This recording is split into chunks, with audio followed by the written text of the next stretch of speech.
You can't do everything on your own. How to build a team for real estate investing. Hey everyone, I'm Clayton Morris, longtime real estate investor. This is the show where we help you build financial intelligence on your way to financial freedom.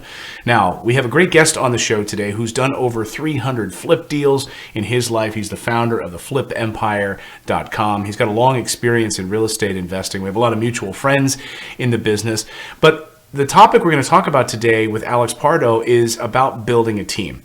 Because when you try to go out and do it on your own, you're not going to be able to do it. You cannot do things in a vacuum, and how important this is to building a successful real estate investing business. Alex, welcome to the show. Clayton, it's fantastic to be on your show. Thanks for having me on. I'm excited. I'm looking forward to this. Absolutely. I'm excited to have you and dive into some strategies about building a team. I think this is one of those topics where people kind of, I don't know, sometimes just don't want to hear about it. They're like, oh yeah, build a team. It sounds like a cliche, but we're going to get into why it's so important in a moment. But first, before we get there, take a step back and give us a sense of your history. Tell us about your family. Tell us about where in the country you are and how you got started in real estate investing. Yeah, absolutely. I'd love to. Born and raised in Miami, like we were talking offline. My entire family immigrated from Cuba. My sister and I were one of the few that were born in Miami. And you know, I remember just growing up, my parents always instilled in me phenomenal values, you know, integrity being one of them, doing right by others. But yet, you know, nobody in my family came from an entrepreneurial background. Matter of fact, they worked extremely hard coming from Cuba, having that mindset, you know, hard hat type mentality. And they always, you know, told me to go to school, work hard, get good grades, and go get a great job. And something in my DNA, I was kind of hardwired to kind of buck that and go against it. I always knew from early on, Clayton, that they meant well, but that wasn't what I was meant to do. And I remember, you know, being 11, 12 years old, growing up in the baseball park, I would buy essentially, you know, boxes of baseball cards and I'd flip them and I'd trade them, I'd sell them. And so I knew I always wanted to do something for myself. I just didn't know exactly what that looked like. Fast forward about 6, 7, 8 years, I ended up graduating from Florida International University. Around that time, I don't know if it was ego or the prestige, but I always felt like I wanted to become a CEO or a CFO of a Fortune 500 company, and essentially started interviewing with big companies like Johnson & Johnson, and ended up getting hired by General Electric in their financial management program, and did that for 2 years, and ultimately decided to fire my boss and go out, start my own business. So I'll kind of pause there, let you jump in. But early on, I knew I wanted to be an entrepreneur. And then when I got to college, I kind of pivoted. I said, maybe I want to be a corporate executive, but I quickly realized that wasn't for me.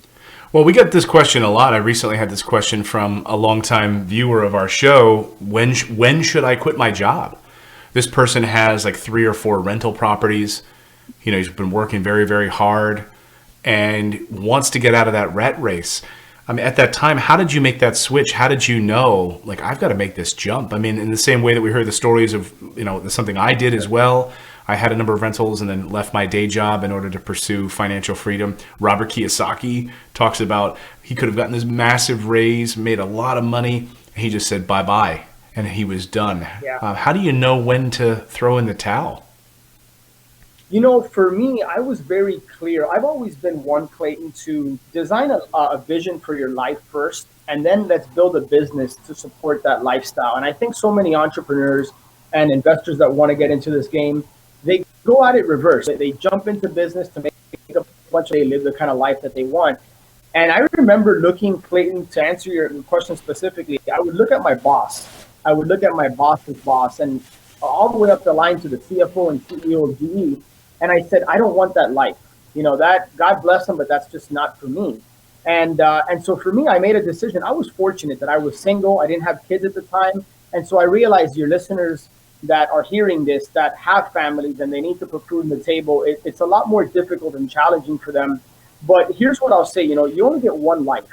And if you don't make the most of it, if you don't do something that's happy, that's going to fulfill you, then what's the purpose, you know, of just doing it to make a living? I truly believe that God has entrusted us with certain gifts and talents.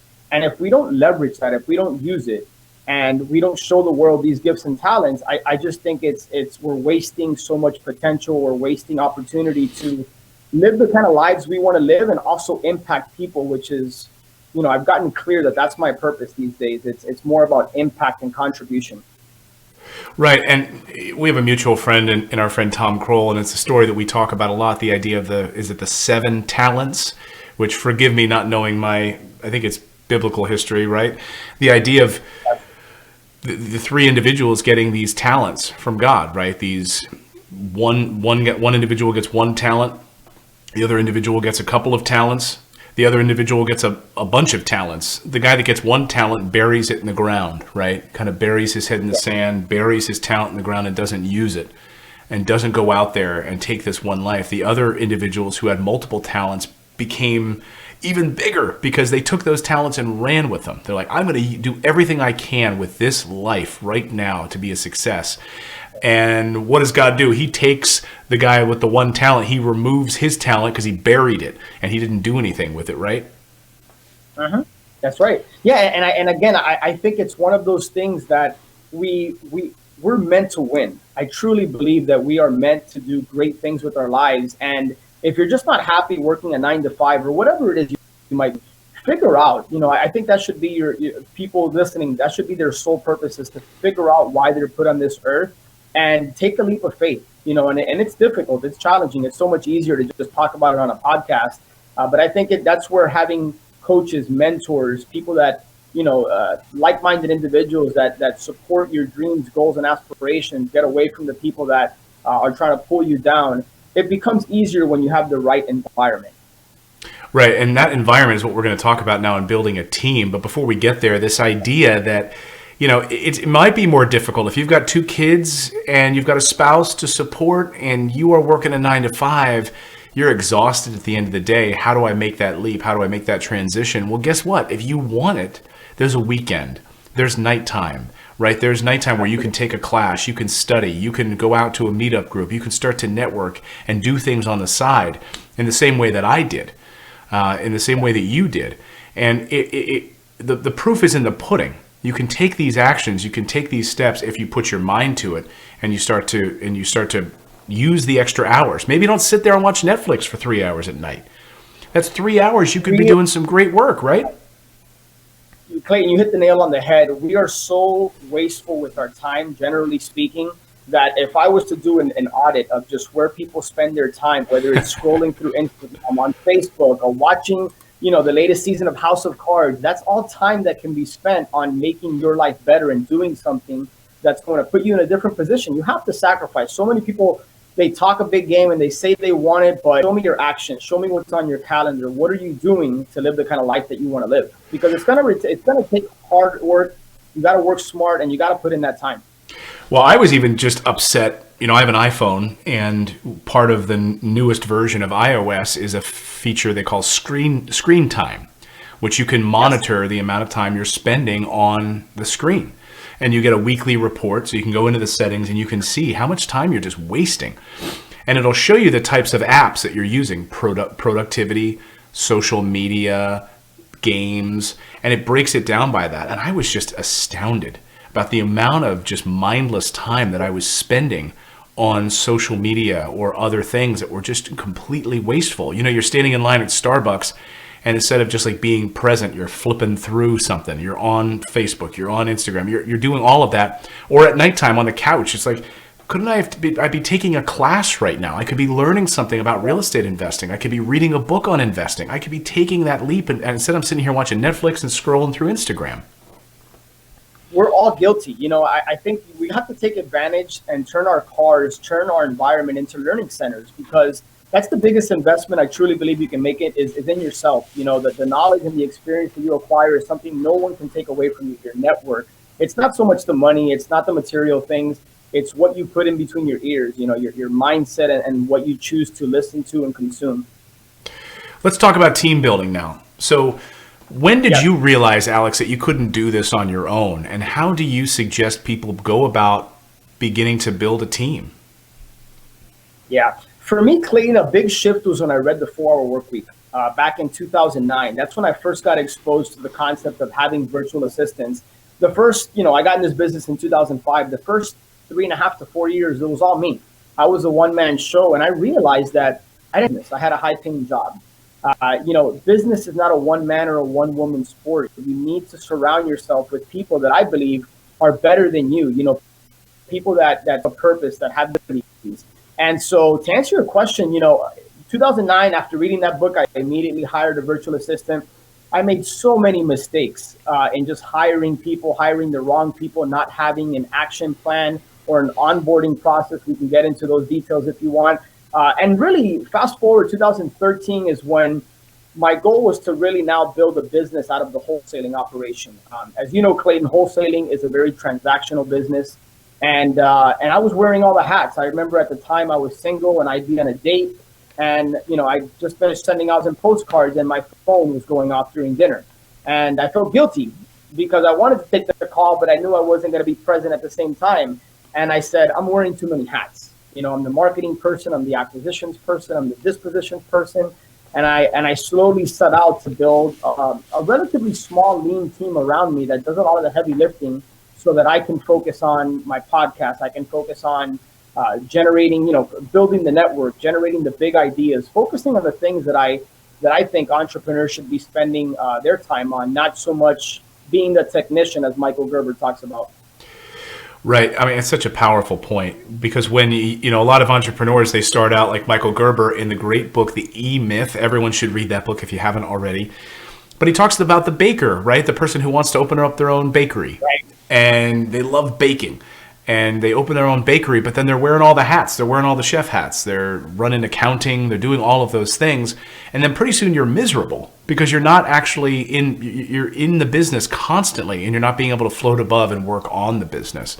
And that's so key. So how did you know that it was time to hire that first person? Was it after one of those date nights where you're sitting there answering phone calls from postcards that you'd sent out? So for me, that was the pain point, and I kind of joke about that, but it's the truth. It's when balls start dropping. I think when you're juggling so many things and you're just not able to efficiently go through your task and do the revenue generating activities, I think when you find yourself going out and putting out bandit signs on your own, and you realize that you just wasted 2 hours of your time where you could have outsourced that, hired somebody for $1 or $2 a sign, gotten that off your plate so that you can focus on more revenue generating activities. When balls start to drop and you just can't juggle everything to go crazy, that's when I think you need to start looking for the hiring people. The first hire for me was a virtual assistant. If I could rewind the clock, knowing what I would know now, or knowing what I know now, I should say, is hiring a personal assistant. I would hire someone local that can take a lot of the personal and business related tasks that don't necessarily generate revenue, but still have to get done. Like the times, for example, or picking up dry cleaning or cleaning my car, things like that. I think it's extremely important for people listening to figure out what your time is worth. Is it worth $100 an hour? Is it worth $1,000 an hour? Whatever you can outsource for cheaper than what your time is worth is what you should do. And for me, I would definitely recommend hiring a personal assistant.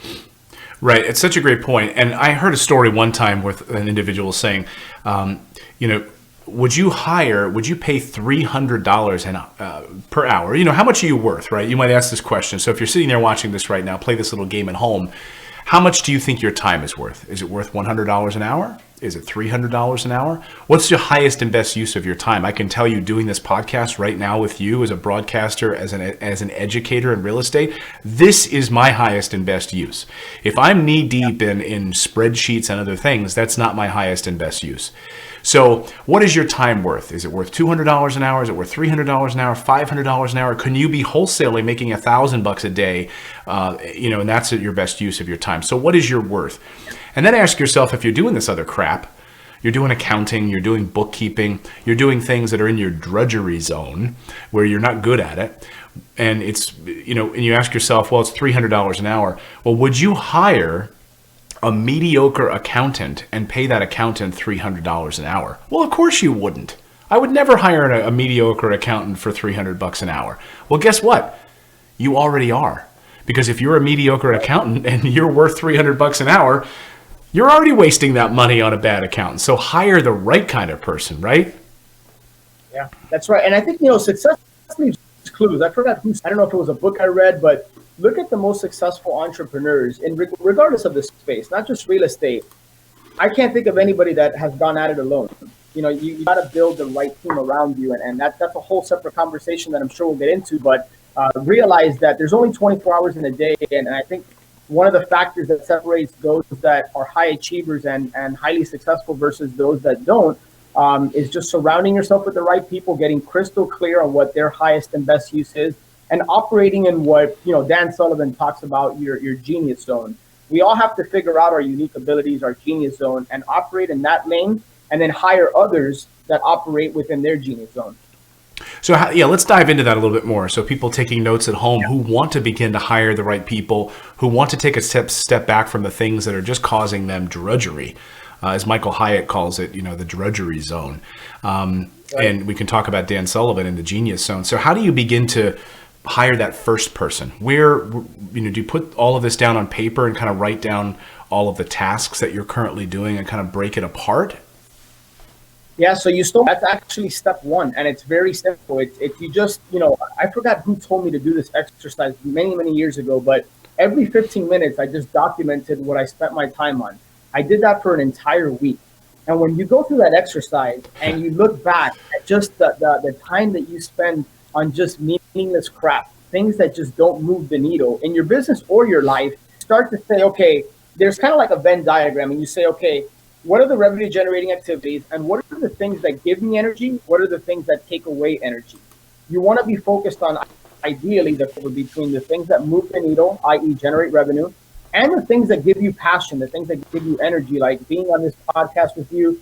This inspires me. This gives me energy. I love connecting with high level people. And so figure out what that is.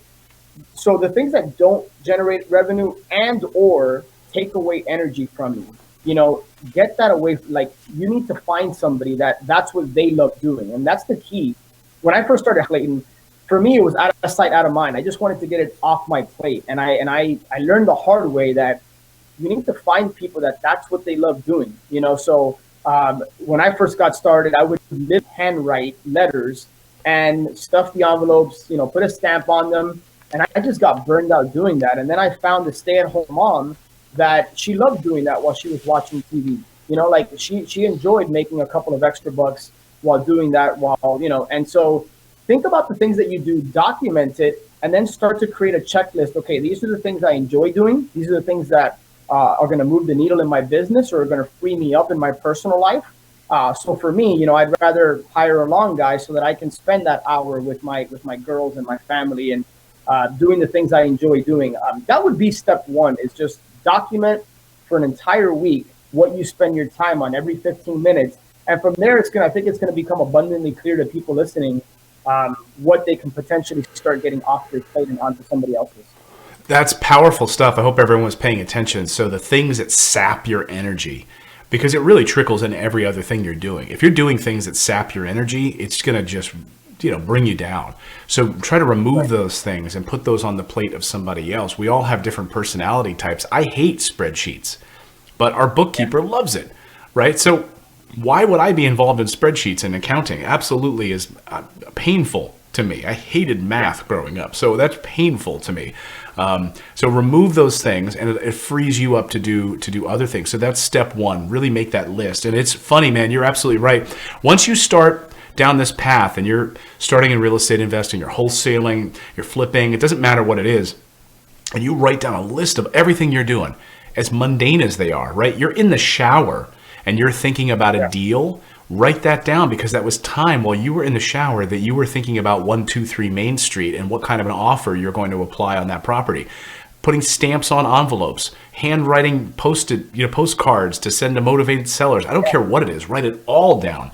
And then is step two, are you able to break those into categories so that you can, because they're gonna have like natural categories, right? Like water flows over rocks a certain way. 100%. Before I get to that, I want to piggyback on something you said, which I think is critical and I failed to mention. There's so much, we have to start placing more value on our mental equity. You talked about being in the shower and thinking about 123 Main Street. As entrepreneurs, we're visionaries, we're creators. When we're creating and spending more time creating versus consuming, I think that's what the world needs more of. And when our thoughts are bogged down with the minute details that somebody else can be responsible for, I think it frees us up to be more creative and to be create things as opposed to just be consumers. So that's one thing I want to add. No, I But to love your that, point, because I was at an Apple event a few years ago and Steve Jobs introducing the iPad, and I'm there in the audience watching Steve walk around on the stage in his sneakers, his white sneakers, his famous what did he wear? The N. What is the N sneakers? New Balance. New Balance, yeah. New Balance. They were covered in grass stains because he just would take long walks. He didn't care what you thought of his sneakers. Like, those are little details that he's not worried about, because he would take these long walks and get grass all over these sneakers and just think big ideas. And if that's where Steve's genius was, in being able to come up with grand ideas, do you think that he was, I mean, he certainly was bogged down in the details on design, but he didn't care about the grass stains on his shoes and what you thought of it when he's standing on stage introducing the iPad. So you're absolutely right. Those mundane details that suck our energy and take us away from our genius, that's really, really powerful. So I'm sorry to interrupt you, but yeah, get on to step two. No. Yeah, absolutely. So, this answer is going to vary depending on the business that you're in, right? So if you're a wholesaler, going back to Michael Gerber, who we alluded to earlier, you look at that org chart, or if you've read the book Traction by Gino Wickman, highly recommend that book. To me, it's like the Bible for business, and it takes it a little bit further, in my opinion. He talks about the accountability chart. Initially, when it's just you, your name is going to be in all these boxes. But once you start, you take an audit of everything that you do, you can start figuring out what departments, most businesses have marketing and sales, they have finance, they have admin, etc. They have the operations department. Start figuring out the things that you want to get off your plate. Your job should be, how can I take my name out of that box and put somebody else's name in it? So you can initially start off and say, okay, well, these are the personal things that I do, like pick up dry cleaning, wash my car, go do groceries. And now with apps like Instacart and things like that, like, leverage those tools. I mean, we live in a day and age where it just blows my mind, Clayton, on a daily basis, that we are literally clicks away from having things at our fingertips. Right. And that could be a good thing or a bad thing, right? That's a whole separate conversation. But start to leverage tools and figure out where you can remove some of the personal things, because it's not just about business, but those things that we do in our personal lives, that takes time, but it doesn't have to be your time. That's where, you spending a little bit of money can free you up to do some of the creative work that we've talked about. So I would highly recommend, regardless of the business you're in, get a personal assistant. That person can help you offload some of the things that I'm discussing as far as the personal side goes. And they can also help you with in the business, whether it's picking up the phones, picking up the mail, just some of the things that, again, have to be done, but don't necessarily have to be done by you. And then for me, since I wanted to build an operation and I wanted to do a lot of wholesale deals, after a VA, I hired an acquisitions person. Because, Clayton, one of those things that zapped my energy was actually going and meeting with sellers. I just didn't enjoy that anymore. I had done it hundreds, and it started to kind of weigh on me, some of the challenges that a lot of these sellers were having, and I just didn't enjoy it anymore. I knew I wanted to help these people. I knew we had a solution for them, but I just wanted to remove myself from that part of the business. So I hired an acquisitions person, and immediately that year, we quadrupled the volume that we had ever done. We did somewhere upwards of 70-something deals that year. I think this was 2013 when I first onboarded an acquisitions person. And it's been a game changer. So, well, and that's powerful also, because I was going to wrap up our discussion today with that question, and you kind of already answered it. But when someone's sitting there watching this saying, well, I can't afford that. It's easy for Alex to do that. He's making money. It's easy for Clayton to do that. He's making money. But that's always the thing that holds people back, is I can't hire a personal assistant. I can't hire an acquisitions manager because it's going to cost me money. What would you say to those people? The immediate thing that comes to mind, Clayton, is you can't afford not to do it, right? It's a mindset shift. It really is. If you want to grow, even if you don't have aspirations to scale a huge operation, but if you just want to get your time back, like I personally know some investors, Clayton, that spend 5-10 hours a week in their business. It's them, an assistant, and an acquisitions person, and they just focus on one aspect of the business, but they only spend 5-10 hours, and then they can do that time. They can spend that time traveling or speaking, or you cannot afford to have that mindset where it's going to cost me 30 or 40 or 50,000, and so I rather keep that money, that kind of mentality is going to hold people back, and you're not going to be able to achieve your full potential, operate in your genius zone, thinking that way. I mean, that's just the bottom line. Right. Absolutely. I mean, I think by spending that 50, if that makes you 300,000, that's money well spent. Absolutely. Well, Alex, it's been great talking with you today. How can people learn more about everything you have to offer, and if they would like to study under you, work with you, or dive a little deeper into some of these topics? Yeah, absolutely. Thank you, Clay. Appreciate that. Flipempire.com. I host a podcast called The Flip Empire Show. We do 2 shows a week, and upwards of 300 episodes now that have been published, and I love it. That's one of those things that gives me energy. Again, now my life is more about impact and contribution and fulfillment, and that's one of those platforms and channels that allows me to give back and help others. So plugging into the podcast, The Flip Empire Show, would be awesome.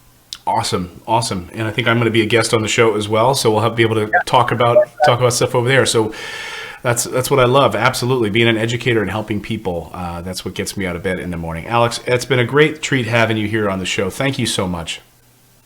No, thank you. Really appreciate the opportunity. And I hope that something I've mentioned resonates with people out there, and they go take action. Speed of implementation, I think, is one of those other factors that separate the doers from the wanters, right? So hopefully something I've said has planted a seed with somebody out there. They can go build the business, build the life that they dream of. Absolutely. Take one, even if just one small thing away from today's episode. I hope it makes you take action. Alex, thank you so much. And thanks to all of you at home for downloading and subscribing and sharing this with someone you love, who you know wants to achieve financial intelligence and financial freedom in their life. Remember, this is the stuff we were not taught in school. So you'll get that all right here on the show. Until next time, everyone, go out there, take action, become a real estate investor. I believe it's the #1 way to build wealth. You have to take that first step. We'll see you next time.